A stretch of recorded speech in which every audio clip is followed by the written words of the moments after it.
Data bank അഴിമതി യാഥാർത്ഥ്യങ്ങളിലേക്ക് തനിനാടൻ മലയാളി നടത്തിയ വിവിധ അന്വേഷണത്തിന്റെ റിപ്പോർട്ടിലേക്ക് സ്വാഗതം.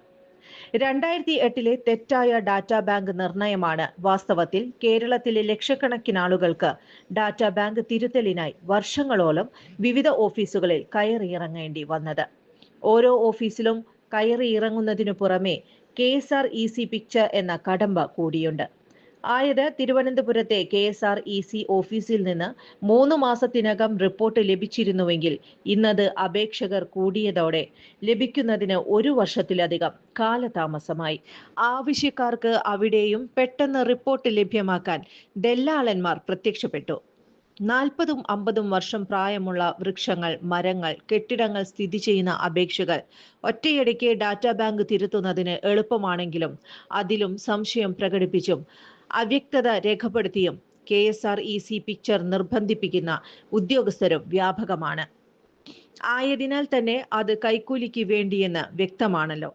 തനിനാടൻ മലയാളിയിൽ ഈ റിപ്പോർട്ടിന്മേൽ ചിത്രീകരിച്ച പ്രദേശവും ഇത്തരത്തിൽ KSREC ചിത്രം വേണമെന്ന് നിർബന്ധിച്ചവയിൽ ഉൾപ്പെടുന്നു. ഇത്തരത്തിൽ വ്യാപകമായി സംസ്ഥാനത്ത് നിരവധി പ്രദേശങ്ങളിലെ വസ്തുവകകളുടെ തരം മാറ്റത്തിന് KSREC ചിത്രം ആവശ്യപ്പെട്ടത് അഴിമതിക്ക് ഗുണകരമാകാനാണെന്ന് വ്യക്തം.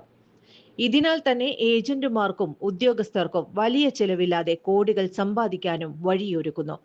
2008 സ്ഥലപരിശോധന നടത്താതെ ഡാറ്റ ബാങ്ക് തയ്യാറാക്കിയത് ഇത്തരത്തിൽ സംസ്ഥാനത്ത് ഗുരുതരമായ സ്ഥിതിവിശേഷം സംജാതമാക്കിയത്. 2008 സ്ഥലപരിശോധന നടത്താതെ ഡാറ്റ ബാങ്ക് തയ്യാറാക്കിയത് ഇത്തരത്തിൽ സംസ്ഥാനത്ത് ഗുരുതരമായ സ്ഥിതിവിശേഷം സംജാതമാക്കി.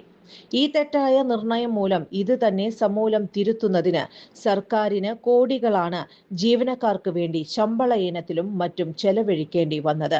ഇതുമൂലം സർക്കാരിന്റെ പ്രധാനപ്പെട്ട ദുരിതാശ്വാസം തുടങ്ങിയ മുൻഗണനാ വിഷയങ്ങൾക്ക് ഉദ്യോഗസ്ഥരെ ലഭിക്കാതായി. ആവശ്യത്തിന് ഉദ്യോഗസ്ഥരെ അന്വേഷിച്ചാൽ അവർക്ക് ഡാറ്റ ബാങ്ക് വർക്കാണ്, അല്ല അവർക്ക് SIR ഡ്യൂട്ടി, റീസർവേയിലാണ്, ഇങ്ങനെ പലവിധ മറുപടിയാണ് ഉണ്ടാവുക. ഡാറ്റ ബാങ്ക് തിരുത്തുന്നതിന് വിവിധ റവന്യൂ ഓഫീസുകളിൽ പുതിയ നിരവധി തസ്തികകൾ സൃഷ്ടിച്ചു. എന്നിട്ടും 2018 തുടങ്ങിയ ഡാറ്റ ബാങ്ക് തിരുത്തൽ പ്രക്രിയ അനന്തമായി നീളുകയാണ്. സംസ്ഥാന സർക്കാരിന്റെ ഖജനാവിൽ നിന്ന് നികുതിദായകരുടെ പണമാണ് ഇത്തരത്തിൽ അനാവശ്യമായി പാഴാക്കുന്നത്. 2008 വരുത്തിയ പിഴവ് കാരണം സംഭവിച്ച ഖജനാവിന്റെ നഷ്ടം ഇവിടെ ചർച്ചയാകുന്നില്ല. എന്തിന് 2015 ഉമ്മൻചാണ്ടി സർക്കാർ കൊണ്ടുവന്ന നിയമം 2015 ഫെയർ വാല്യൂവിന്റെ 25% ഒടുക്കിയാൽ തരം മാറ്റുന്നതിന് അനുവാദം നൽകിയത് 2016 പുതിയ സർക്കാർ മരവിപ്പിച്ചു. പിന്നീട് പൊതുജനങ്ങൾക്ക് ബഹുമാനപ്പെട്ട ഹൈക്കോടതിയിൽ നിന്ന് നിരവധി വിധിന്യായങ്ങൾ ലഭിച്ചു.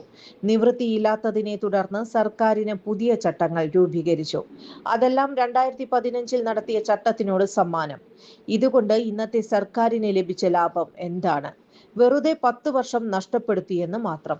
2026 എത്തിയിട്ടും ഫയലുകളുടെ എണ്ണത്തിന് നീളം വെക്കുന്നതല്ലാതെ കുറയുന്നില്ല. 2 പതിറ്റാണ്ട് സംസ്ഥാനത്തെ ജനങ്ങൾക്ക് ദുരിതം സമ്മാനിച്ചത് അറിഞ്ഞില്ല എന്ന് നടിക്കുന്ന സർക്കാരും ജീവനക്കാരും, മറുവശത്ത് പ്രതികരിക്കാനാകാതെ അപേക്ഷയുമായി നിൽക്കുന്നവരുടെ നീണ്ട നിര. കോടതിയിലും ഉദ്യോഗസ്ഥ ഏജന്റുമാരെയും സമീപിച്ച് കാര്യം സാധിച്ചവർ ഒരു വശത്ത്. നവോത്ഥാന കാലത്ത് നടക്കുന്ന ഈ തോന്നിയാസങ്ങൾ കണ്ടില്ലെന്ന് നടിക്കുന്ന പുരോഗമനവാദികളും അല്ലാത്തവരും നൽകിയ മറയാണ് ഇത്രയധികം കോടികളും നിരവധി വർഷങ്ങളും പാഴാക്കിയത്. പുരോഗമനവും നവോത്ഥാനവും ജനങ്ങളുടെ പണവും സർക്കാർ നികുതി പണവും പാഴാക്കുന്നതല്ല. നന്ദി, നമസ്കാരം. തനിനാടൻ മലയാളി ന്യൂസ്.